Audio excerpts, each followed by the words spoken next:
এমন ব্যক্তিকে বাইতুল মুকাররমে খতিব বানানো হয়েছিল যিনি সেই দলের এমপি পদপ্রার্থী ছিলেন।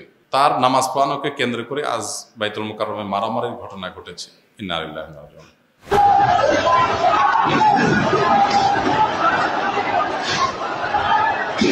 শেখ হাসিনা থাকতে যে রুহুল আমিন ছিল, তো এই সপ্তাহে আবার ও এসে ফিতনা সৃষ্টি করছে, হুন্ডা নিয়ে আসছে, টুপি কিনে দিছে, তো তারা এসে ঝামেলা সৃষ্টি করছে মানুষদের সাথে। যারাই এখানে মারামারির পরিবেশ তৈরি করেছে তারাই ইসলামী দৃষ্টিকোণ থেকে মসজিদের সম্মানহানি করেছে। যেখানে বিতর্ক আছে, যেটা নিয়ে এদেশে দ্বন্দ্ব আছে, চিরন্তন দ্বন্দ্ব এদেশে অব্যাহত, কোন একটা দলের অনুসারী আমি কল্লম খোলা সে দল অনুসরণ করেছি, অথচ আমি আবার সবার ইমামতি করতে চাই। যদি লোকজন সাথে নিয়ে এসে ক্যাডার নিয়ে এসে এনে মসজিদ দখল করলাম, খুবই লজ্জাজনক অধ্যায় এটা। আমার মনে হয় খুব নিকৃষ্ট একটা উদাহরণ তৈরি হলো বাংলাদেশে। এর সাথে যারা জড়িত আছে তাদের সবাইকে আইনের আওতায়, বিচারের আওতায় আনা উচিত। যে আল্লাহর ঘরের সম্মানহানি, জাতীয় মসজিদে বিশৃঙ্খলা সৃষ্টি, এটা কোনোভাবে গ্রহণযোগ্য হতে পারে না।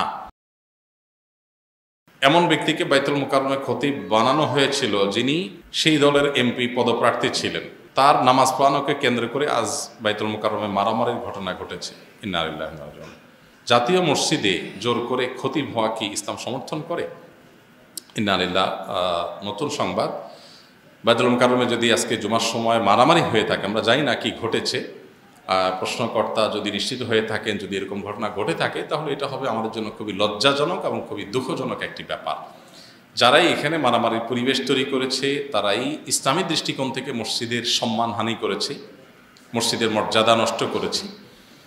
যদি কোনো ব্যক্তি ইমাম নিযুক্ত হন, তাহলে সেক্ষেত্রে তার নিজের যে ইমেজ, এটাকে পরিষ্কার রাখার দায়িত্ব তার। কারণ ইমাম এমন ব্যক্তি যাকে সবাই অনুসরণ করবে, অনুকরণ করবে।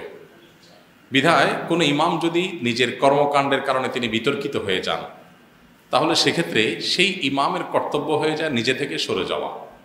এটা যে কোনো মসজিদের জন্য প্রযোজ্য। হ্যাঁ, অহেতুক বিতর্ক সৃষ্টি করছেন সেটা এক জিনিস, কিন্তু আপনার মুসল্লিদের মেজরিটি আপনাকে চায় না, এরকম জায়গায় জোর করে ইমামতি করা শরিয়ার দৃষ্টিকোণ থেকে জায়েজ নাই। নবী করিম সাল্লাল্লাহু আলাইহি সাল্লাম সেই ব্যক্তির সমালোচনা করেছেন বা সেই কাজটাকে তিনি নিন্দা হিসাবে উল্লেখ করেছেন, হাদিসে আখ্যায়িত করেছেন।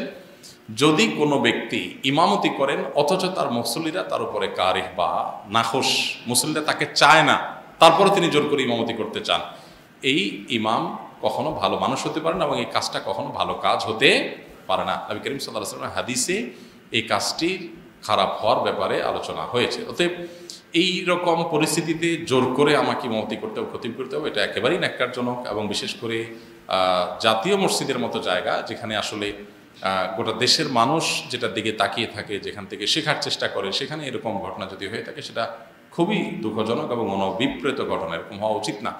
মসজিদের আদব লেহাজ আমাদের সবাই বজায় রাখা উচিত। সবাই, কোনো যুক্তিতে মসজিদে মারামারি, কোনো যুক্তিতে যে মসজিদই হোক, সেটা গ্রহণযোগ্য না। আল্লাহ তাআলা আমাদেরকে হেদায়েত দান করুন।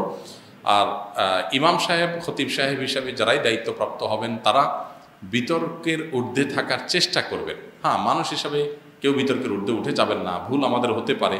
কিন্তু যদি মেজরিটি মানুষের কাছে আমি বিতর্কিত হয়ে যাই বা মেজরিটি মানুষ যদি আমাকে না চায়, তাহলে সেক্ষেত্রে আসলে জবরদস্তি সেখানে জায়গা বা চেয়ার দখল করা বা ইমামতির জায়গা দখল করে রাখা, এটা একেবারে অযৌক্তিক। মসজিদের সম্মানার্থেই, আল্লাহর ঘরের সম্মানার্থে, দিনের প্রতি শ্রদ্ধার জায়গা থেকে আমাদের এই সমস্ত ক্ষেত্রে দায়িত্বশীল হওয়া উচিত। কিন্তু যদি বাইতুল মুকাররমে এরকম ঘটনা ঘটে থাকে আজ, সেটা হবে আমাদের জন্য খুবই লজ্জাজনক ঘটনা এবং খুবই দুঃখজনক একটি ঘটনা।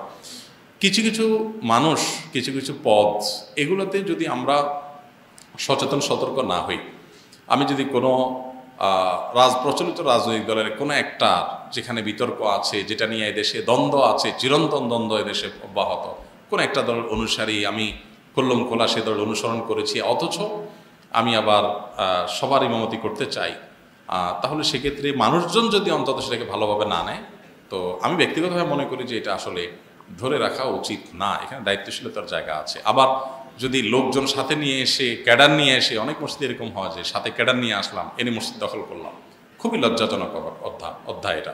ক্যাডার নিয়ে দখল করাটা যেরকম লজ্জাজনক, ক্যাডার নিয়ে উৎখাত করাটাও লজ্জাজনক। এগুলো কোনোটাই আসলে আল্লাহর ঘরের শানের সাথে যায় না, আল্লাহর ঘরের প্রতি আদব লেহাজের বরখেলাপ। আমরা এই ধরনের ঘটনা যদি ঘটে থাকে, তাহলে আমার মনে হয় খুব নিকৃষ্ট একটা উদাহরণ তৈরি হলো বাংলাদেশে। আল্লাহ তাআলা আমাদেরকে হেফাজত করুন। এর সাথে যারা জড়িত আছে তাদের সবাইকে আইনের আওতায়, বিচারের আওতায় আনা উচিত। যে আল্লাহর ঘরের সম্মানহানি, জাতীয় মসজিদে বিশৃঙ্খলা সৃষ্টি এটা কোনোভাবে গ্রহণযোগ্য হতে পারে না। দলবল নিয়ে, আপনি লোকবল নিয়ে, ক্যাডার বাহিনী নিয়ে এসে মাস্তানি করবেন, এই মাস্তানির জায়গা অন্তত আল্লাহর ঘর না। আল্লাহর ঘরে এরকম মাস্তানি কোনোভাবে গ্রহণযোগ্য হতে পারে না। এর বিরুদ্ধে সর্বোচ্চ ব্যবস্থা গ্রহণ করা উচিত। আল্লাহ তাআলা আমাদেরকে হেদায়েত দান করুন।